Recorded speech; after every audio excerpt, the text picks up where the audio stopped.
Hello students, welcome back to dear class. आप लोगों का स्वागत है डियर क्लास में। आज के क्लास में हम लोग चैप्टर 6 लाइंस एंड एंगल्स का इंट्रोडक्शन करेंगे। इंट्रोडक्शन के फर्स्ट पार्ट में आज हम लोग कुछ एंगल्स के बारे में डिस्कस करेंगे। कुछ एंगल्स के नाम आपको सामने दिख रहे होंगे। ये कुल 8 एंगल्स हैं जिसके बारे में आपको जानना ज़रूरी है। चैप्टर 6 जो है आपका लाइंस एंड एंगल्स, इस चैप्टर 6 को अगर स्मूथली अगर सॉल्व करना है तो ये सारे एंगल्स के बारे में आपको नॉलेज होनी बहुत ज़रूरी है। तो इन सब एंगल में से कोई भी एंगल अगर आपका क्लियर नहीं है, अगर आपको समझ में नहीं आता, अगर उसकी पहचान नहीं है, उसके डिग्री नहीं मालूम, उसके रेंज नहीं पता, तो इन सब चीज़ों को जानने के लिए आप इस वीडियो को देख सकते हैं। सबसे पहले हम यहाँ बात करेंगे एक्यूट एंगल का। तो एक्यूट एंगल क्या होता है? एक्यूट एंगल वो एंगल है, सबसे पहले हम एक्यूट एंगल पर डिस्कस कर लें कि एक्यूट एंगल क्या है, इसकी रेंज क्या होती है, यानी कहाँ से कहाँ तक के एंगल को हम एक्यूट एंगल बोलेंगे। ठीक है, साथ ही साथ इसकी पहचान कैसे करेंगे, अगर कहीं एंगल बना हुआ है तो हम कैसे देख करके पहचान लें कि ये एक्यूट एंगल है। तो सबसे पहले एक्यूट एंगल क्या है? तो एक्यूट एंगल का मतलब हो गया कि अगर कोई भी एंगल लेस देन 90 डिग्री है, ठीक है, लेस देन 90 डिग्री होना चाहिए, यानी कोई भी एंगल जो 90 डिग्री से कम है वो सारे एंगल आ जाते हैं एक्यूट में। अगर इसकी रेंज की बात करें, मतलब कहाँ से कहाँ तक के एंगल सारे एक्यूट एंगल के अंदर आ जाते हैं। तो अगर आप 0 डिग्री अगर आप ले लोगे तो 0 डिग्री तो स्ट्रेट एंगल हो गया, तो 0 डिग्री हम नहीं ले सकते, लेकिन ये 1 डिग्री से लेकर अगर आपका 89 डिग्री तक का कोई भी एंगल है तो आप उसको कैटेगरी एक्यूट एंगल की कैटेगरी में रख सकते हैं। जैसे एग्जांपल के रूप में अगर 20 डिग्री का कोई एंगल है मीन्स एक्यूट एंगल है, 30 डिग्री का एंगल है मतलब वो एक्यूट एंगल है। यानी इस हिसाब से आप 30 डिग्री हो या 40 डिग्री हो, 50 डिग्री हो, इस तरह से आपको कहाँ तक लेकर जाना है, 89 डिग्री तक के जितने भी एंगल हैं वो सारे के सारे एंगल आपके आ जाते हैं एक्यूट एंगल में। ठीक है, तो ये सारे एंगल एक्यूट एंगल हो गए। तो जो वो सारे एंगल जिसकी वैल्यू, जिसके डिग्री, जिसकी मेजरमेंट 1 डिग्री से लेकर 89 डिग्री के बीच हो, वो सारे के सारे एंगल एक्यूट एंगल हो जाते हैं। ठीक है, अब अगर कहीं एक्यूट एंगल बना हुआ है, अगर हमें पहचान करनी है कि ये एक्यूट एंगल है या कौन सा एंगल है, तो इसकी पहचान कैसे करेंगे? तो इसके लिए सबसे पहले आपको जानना पड़ेगा राइट एंगल, जो कि मैंने यहाँ सेकंड नंबर में लिखा हुआ है राइट एंगल। अब ये राइट एंगल क्या है? जैसे सपोज कर लीजिए कि अगर ये अर्थ है, ये एक प्लेन है, ठीक है, इस पर अगर कोई भी इलेक्ट्रिक पोल, ठीक है, ये ऐसे इलेक्ट्रिक पोल दिया हुआ है, तो ये जो इलेक्ट्रिक पोल होता है ये अर्थ के साथ 90 डिग्री का एंगल बनाता है, जिसको हम लोग बोलते हैं right angle. Right angle means क्या हो गया? 90 डिग्री। जैसे सपोज कर लीजिए कि अगर ये हमारा हाथ, ये अगर आपका अगर अर्थ है, प्लेन है, इसके ऊपर में अगर एक इलेक्ट्रिक पोल लगी हुई है, तो ये जो आपका पोल लगा हुआ है ये 90 डिग्री होगा स्ट्रेट। ठीक है, ये इस तरह से आपका 90 डिग्री का होगा। ठीक है, अब यहाँ से जैसे हम थोड़ा सा डाउन इधर करेंगे तो इधर आने का मतलब क्या होगा कि ये लेस देन 90 डिग्री हो जाएगा। ठीक है, ये क्या आ जाएगा? Less than 90 degree. तो मतलब क्या हो गया कि इसके अंदर जितने भी एंगल आपके आएंगे, इसके अंदर में जितने भी एंगल आएंगे वो सारे के सारे एक्यूट एंगल होंगे। ठीक है, जैसे मैंने ये एंगल बनाया, ये एंगल बनाया, ये जितने भी आप एंगल बनाओगे ये सारे के सारे एंगल आपके एक्यूट एंगल की कैटेगरी में आ जाता है। ये सारे के सारे एंगल हो जाएंगे आपके एक्यूट एंगल, क्योंकि इन सारे एंगल की वैल्यू लेस देन 90 डिग्री है। 90 डिग्री कहाँ पर है? 90 डिग्री यहाँ पर है। ये सारे के सारे एंगल 90 डिग्री से कम हो गए। तो अगर कोई भी एंगल, अगर सपोज कीजिए कि इस तरह का बना हुआ है, अगर कोई भी एंगल ऐसा बना हुआ है, मतलब क्या कि ये लेस देन 90 डिग्री है, मतलब ये एक्यूट एंगल में आ गया। तो वो सारे एंगल आपको देख करके समझ में आएगा कि ये परपेंडिकुलर है, बिल्कुल इस परपेंडिकुलर से थोड़ा सा अगर अंदर की तरफ अगर कोई भी एंगल झुका हुआ है मतलब वो एक्यूट एंगल है। ठीक है, तो एक्यूट एंगल का आपको रेंज समझ में आ गया कि कहाँ से कहाँ तक के एंगल को हम एक्यूट एंगल के अंदर लेते हैं और इसकी पहचान कैसे करें। अगर कहीं एंगल बना हुआ है तो हम उसको कैसे पहचानें कि ये एक्यूट एंगल है। ये सब चीज़ें आपको जानना जरूरी है, क्योंकि अगर इस पूरे चैप्टर में सिर्फ आपको एंगल्स के बारे में डिस्कस किया गया, सारे एंगल से रिलेटेड क्वेश्चन दिए हुए हैं, तो एंगल्स के बारे में पूरी जानकारी आपको होना बहुत ज़रूरी है। ठीक है, दूसरा एंगल मैं जैसे राइट एंगल बताया, तो सेकंड नंबर का राइट एंगल है, ये मैं बता चुका कि राइट एंगल क्या होता है। राइट एंगल मीन्स 90 डिग्री होता है और इसकी कोई रेंज नहीं, एक ही वैल्यू है। राइट एंगल मीन्स 90 डिग्री और 90 डिग्री मीन्स राइट एंगल। तो अगर 90 डिग्री है तो वो राइट एंगल हो गया। राइट एंगल की पहचान क्या, वो भी मैंने बता दिया कि कोई भी चीज़ अगर अर्थ पर बिल्कुल, अगर प्लेन के ऊपर बिल्कुल स्ट्रेट खड़ा है, ना इधर झुका हुआ है और ना ही इधर झुका हुआ है, तो इसका मतलब हो गया कि ये बिल्कुल राइट एंगल है। तो 90 डिग्री मीन्स राइट एंगल।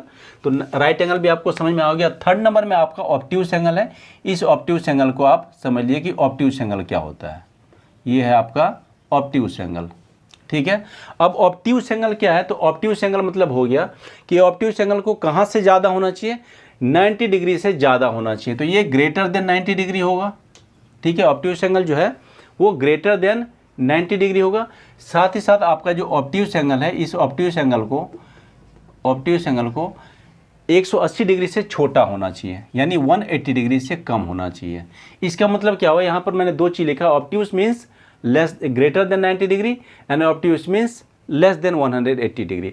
इसका मतलब है कि ऑब्ट्यूस एंगल की जो रेंज होगी वो कहाँ से कहाँ तक के एंगल को हम ऑब्ट्यूस एंगल के अंदर कैटेगराइज करेंगे, तो वो आपका आएगा 91 डिग्री से लेकर 179 डिग्री तक जितने भी एंगल आपके आएंगे वो सारे के सारे आ जाएंगे ऑब्ट्यूस एंगल के, ठीक है। जैसे अगर हम यहाँ पर कुछ एंगल्स के नाम अगर हम बोलें तो जैसे 100 डिग्री हो गया, ये ऑब्ट्यूस एंगल हो जाएगा। 120 डिग्री ऑब्ट्यूस एंगल हो जाएगा, ठीक है। स्टार्टिंग आप यहाँ 91 डिग्री से कर सकते हैं, ठीक है। इसके बाद इसके आगे आप जहाँ तक जाओगे वहाँ से लेकर के 179 डिग्री तक के जितने भी एंगल होंगे वे सारे के सारे आपके ऑब्ट्यूस एंगल में आ जाएंगे, ठीक है। तो आप डिग्री समझ में आ गया कि इसकी रेंज कहाँ से कहाँ तक होती है, कहाँ से कहाँ तक के डिग्री के एंगल को हम ऑब्ट्यूस एंगल के अंदर कैटेगराइज कर सकते हैं। अब है इसकी पहचान कैसे करें, तो पहचान करने के लिए आप इसको कंपेयर वापस हम 90 डिग्री के साथ करेंगे। जैसे हमने ये एक प्लेन बना लिया है, ठीक है। यहाँ पर हमने एक 90 डिग्री का एक परपेंडिकुलर लाइन बना लिया। इसके अंदर हमने देखा था कि इसके अंदर जो आ रहे थे वो सारे के सारे एक्यूट एंगल आ रहे थे। ये सारे के सारे क्या हो रहे थे, एक्यूट एंगल। वैसे अगर आप इससे इधर चले जाओ, इसके अगर इधर आएगा तो ये सारे के सारे ऑब्ट्यूस एंगल होंगे, ठीक है। इधर के सारे एंगल ऑब्ट्यूस एंगल होंगे। मींस क्या हो गया, ग्रेटर देन, यहाँ से 90 डिग्री अगर आप इधर से लेस करोगे, ठीक है। अगर जैसे सपोज कीजिए कि ये यहाँ पर मैंने ये प्लेन बनाया है, यहाँ से जैसे आप एंगल के इस साइड में अगर आप इसको जैसे आप थोड़ा सा इंक्लाइन करोगे, थोड़ा सा झुकाओगे, ये एक्यूट एंगल हो जाएगा। और वैसे जैसे आप इधर लेफ्ट की तरफ जैसे आप इसको थोड़ा सा झुकाओगे ये ऑब्ट्यूस एंगल हो जाएगा। इसका मतलब है कि इधर के सारे जितने भी एंगल हैं, इधर जितने भी एंगल बनेंगे ये सारे के सारे आपके ऑब्ट्यूस एंगल हो जाएंगे। यानी ये सारे के सारे एंगल जो है वो 90 डिग्री से ज़्यादा है। ये आपको ज़रूर ध्यान रखना है कि ये 180 डिग्री से छोटा होता है। यहाँ पर जो आपका बन रहा है ये 180 डिग्री है और यहाँ पर ये कितना है, 90 डिग्री है। यानी इसके अंदर 90 डिग्री से लेकर 180 डिग्री के बीच में जितने भी एंगल आपके आएंगे वो सारे के सारे आ जाएंगे ऑब्ट्यूस एंगल में। अब इसकी पहचान करने के लिए क्या है कि ये आप देखो, अगर मैं इस 90 डिग्री को मिटा दूं, ठीक है, इस 90 डिग्री को अगर मैं मिटा दूं तो ये आपको सारे के सारे एंगल जितने दिख रहे हैं ये सारे के सारे एंगल अगर एक एक करके हम बनाएं तो ये देखो, एक यहाँ अगर हम ले लें ए, ठीक है, यहाँ ओ ले लें, अगर यहाँ ए ले लें और यहाँ अगर हम ले लें बी, ये सी, ये डी, ये ई, ये एफ, ये जी, ये जितने एंगल आपको दिख रहे हैं, जैसे बी ओ ए ये भी एक ऑब्ट्यूस एंगल है, सी ओ ए ये भी एक ऑब्ट्यूस एंगल है, डी ओ ए, ई ओ ए, एफ ओ ए, जी ओ ए, ये जितने के जितने एंगल आपको यहाँ पर दिख रहे हैं ये सारे के सारे ऑब्ट्यूस एंगल होंगे। तो इसकी पहचान कैसे होगी, आप कैसे इसको देखकर पहचानोगे, तो अगर सपोज कीजिए कि ये अगर कोई एंगल इस तरह का है, कोई एंगल अगर इस तरह का है, यानी क्या कि आपको देख के समझ में आ रहा होगा कि ये 90 डिग्री से ज़्यादा है, ठीक है। अगर कोई एंगल इस तरह का होगा, अगर कोई एंगल इस तरह का हो, अगर कोई एंगल इस तरह का हो, अगर कोई एंगल इस तरह का हो, ये जितने भी एंगल आपको दिख रहे हैं ये सारे के सारे एंगल। और ये जो आपका आ रहा है लाइन, स्ट्रेट लाइन, अगर आप यहाँ से सीधा बना दो तो ये एक स्ट्रेट लाइन बन जाएगी, यानी जिसको हम बोलते हैं स्ट्रेट एंगल। यहाँ पर स्ट्रेट एंगल में हमारा 4th नंबर में है, ठीक है। तो आपको समझ में आ गया होगा कि एंगल को देख के आप कैसे पहचानोगे कि हमारा ऑब्ट्यूस एंगल है, ठीक है, ठीक है। इसके बाद नेक्स्ट है आपका स्ट्रेट एंगल। अब ये स्ट्रेट एंगल जैसे राइट एंगल का था कि राइट एंगल का सिर्फ एक ही कैटेगरी है, 90 डिग्री मीन्स राइट एंगल, वैसे आपका स्ट्रेट एंगल जो है वो एक 4th नंबर का ये जो स्ट्रेट एंगल है, ये स्ट्रेट एंगल भी होता है। स्ट्रेट एंगल आपका हो जाता है 180 डिग्री का, ठीक है।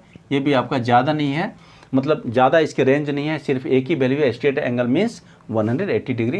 ये मैंने शॉर्ट में लिख दिया एसटी एंगल, ठीक है।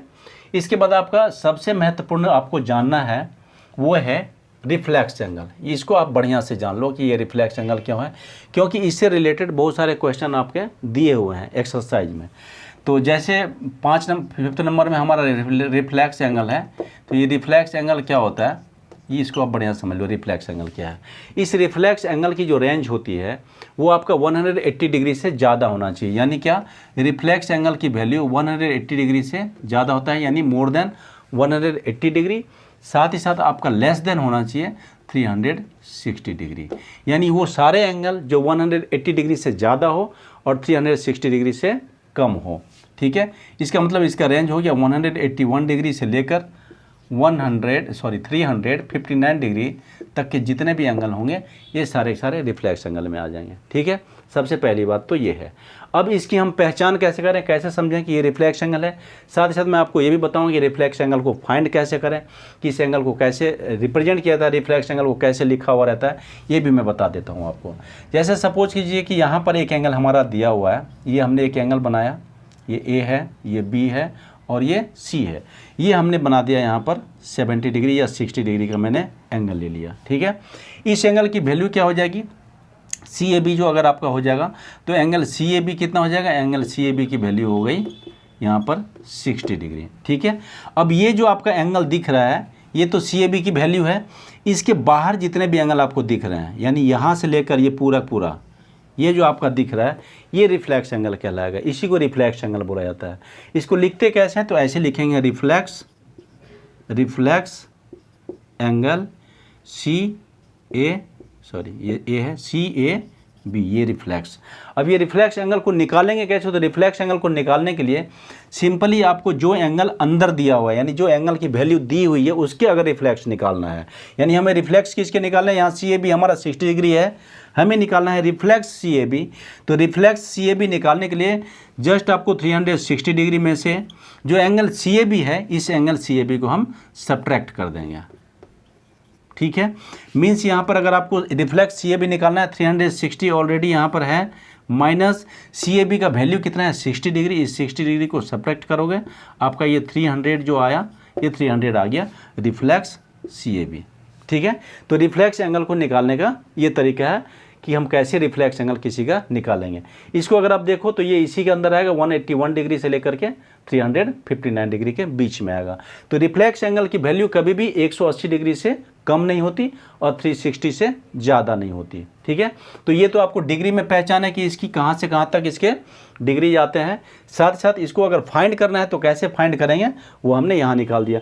और ये वाले जो आपका कॉन्सेप्ट है, इस कॉन्सेप्ट पे आपके एक्सरसाइज में भी जब क्वेश्चन है, एग्जाम्पल में भी क्वेश्चन है, तो ये रिफ्लेक्स एंगल को आप बढ़िया से समझ लेना, इसको आप नोट डाउन कर लेना। ठीक है, रिफ्लेक्स एंगल। इसके बाद एक आता है कंप्लीट एंगल। कंप्लीट एंगल जो है वो कंप्लीट एंगल क्या हो गया, कंप्लीट एंगल का मतलब क्या हुआ, जैसे सपोज कर लीजिए कंप्लीट एंगल है, इस कंप्लीट एंगल का जैसे हमारा है 6 नंबर में कंप्लीट एंगल। अब कंप्लीट एंगल का क्या हो गया कि जैसे हमने एक एंगल बनाया ये, ठीक है, ये हमने ए, ये बी और ये सी लिया। ठीक है, अब इसमें अगर हम पूरे के पूरे एंगल की बात करें, ठीक है, या यहाँ पर ऐसे ले लें, इसको हटा दें, हम इधर हटा दें। ठीक है, ये मैंने ए लिया और यहाँ सी लिया है, ये पूरा का पूरा आप देखो यहाँ से लेकर के जब आप पूरा का पूरा सर्कल बना लेते हो, ये कंप्लीट, ठीक है, ये कंप्लीट जब सर्कल बना लेते हो, यानी यहाँ से लेकर इस वाले पॉइंट से लेकर ये जो हमारा ए है, इस वाले पॉइंट से लेकर आप कंप्लीट जब एक राउंड पूरा पूरा कर लेते हो, इसको बुलाया जाता है कंप्लीट एंगल। और आपको पता है कि ये जो मैंने बनाया है ये क्या है, एक सर्कल बनाया है और सर्कल कितना होता है 360 डिग्री होता है। ठीक है, तो अगर कोई भी एंगल 360 डिग्री है, एक्यूरेट 60 डिग्री, तो वो आपका कंप्लीट एंगल कहलाएगा। तो इस हिसाब से जो एक ही वैल्यू जिसकी होती है, एक हो गया आपका राइट एंगल, ठीक है, इस राइट एंगल की वैल्यू कितनी होती है 90 डिग्री का। इसके बाद मैंने बताया एक स्ट्रेट एंगल, इस स्ट्रेट एंगल की वैल्यू कितनी होती है 180 डिग्री। इसके बाद नेक्स्ट है आपका वो है कंप्लीट एंगल। ठीक है, ये है कंप्लीट एंगल, इस कंप्लीट एंगल की वैल्यू कितनी होती है 360 डिग्री। तो कोई भी एंगल अगर 360 है तो मतलब वो कंप्लीट एंगल हो गया। जो कंप्लीट एक राउंड बनाए यानी एक सर्कल कंप्लीट बना ले, वो 360 डिग्री होती है। ठीक है, तो कंप्लीट एंगल भी आपको समझ में आ गया। इसके बाद दो चीज़ें और है, कॉम्प्लीमेंट्री और सप्लीमेंट्री। ये कॉम्प्लीमेंट्री एंगल और सप्लीमेंट्री एंगल क्या है, इसको भी आप बढ़िया से समझ लीजिए। कॉम्प्लीमेंट्री एंगल क्या है, जैसे सपोज कीजिए कि यहाँ एक एंगल आपका दिया हुआ है एंगल एक्स और एक एंगल दिया हुआ है एंगल वाई, ठीक है। अगर ये दोनों एंगल का सम, एंगल एक्स का और एंगल वाई का, इन दोनों के सम अगर 90 डिग्री आता है, यानी दोनों एंगल को ऐड करके अगर आपका 90 डिग्री आए, मीन्स कि ये दोनों के दोनों एंगल जो है वो कॉम्प्लीमेंट्री एंगल्स हैं, ठीक है। यानी दो एंगल का सम अगर 90 डिग्री आता है मीन्स एंगल कॉम्प्लीमेंट्री है। अब इसमें क्या होता है कि एक एंगल की वैल्यू आपकी ऑलरेडी दी हुई, जैसे सपोज कीजिए कि यहाँ मैंने एक एंगल का वैल्यू 50 डिग्री ले लिया।